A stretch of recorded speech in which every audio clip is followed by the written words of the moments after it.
ఓ వైపు ముక్కు మొహం తెలియని హీరో, కనీసం దర్శకుడు కూడా పెద్దగా పరిచయం లేడు. ప్రొడక్షన్ హౌస్ తో అస్సలు సంబంధం లేదు.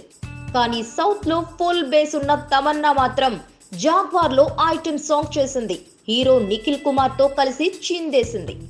తమన్నా ఇలా ఏమాత్రం ఇంట్రెస్ట్ లేని ప్రాజెక్ట్ లోకి ఎందుకు అడుగుపెట్టిందో పెద్దగా ఆలోచించనక్కర్లేదు. కేవలం పారితోషికం కోసమే తమన్నా ఈ సాంగ్ చేసేందుకు ఒప్పుకుందని విషయం కనీస జ్ఞానం ఉన్న ఎవరికైనా అర్థమైపోతుంది. తాజాగా తమన్నా రేటు ఎంతో తెలిసిపోయింది.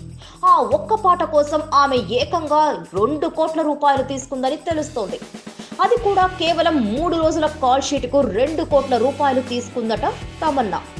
ప్రస్తుతం అంతా ఈ మ్యాటర్ గురించే చర్చించుకుంటున్నారు. తమన్నా రేంజ్ లో 3 రోజుల్లో 2 కోట్లు సంపాదించిన హీరోయిన్ ప్రస్తుతం సౌత్ లో ఎవరూ లేరు. బాలీవుడ్ లో కత్రినా కైఫ్, దీపికా పదుకొనే లాంటి హీరోయిన్లు సందర్భాన్ని బట్టి గంటల్లో అమౌంట్ తీసుకుంటుంటారు. ఇప్పుడు మిల్కీ బ్యూటీ కూడా ఆ రేంజ్ కు ఎదిగిపోయింది. హీరో కొత్త, హీరోయిన్ ఇంకా కొత్త. కాబట్టి కుర్ర హీరోకు జనాలు అట్రాక్ట్ కావాలంటే తమన్నా లాంటి ఐటెం ఉండాల్సిందే.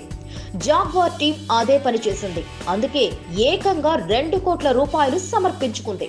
తమన్నా కూడా కాస్త బాగానే ఎక్స్పోజ్ చేసి 2 కోట్లకు న్యాయం చేసిందట. వచ్చే నెల 6న విడుదల కానున్న జాగ్వార్ లో తమన్నా అందాల్ని ఎక్స్క్లూజివ్ గా చూడొచ్చు.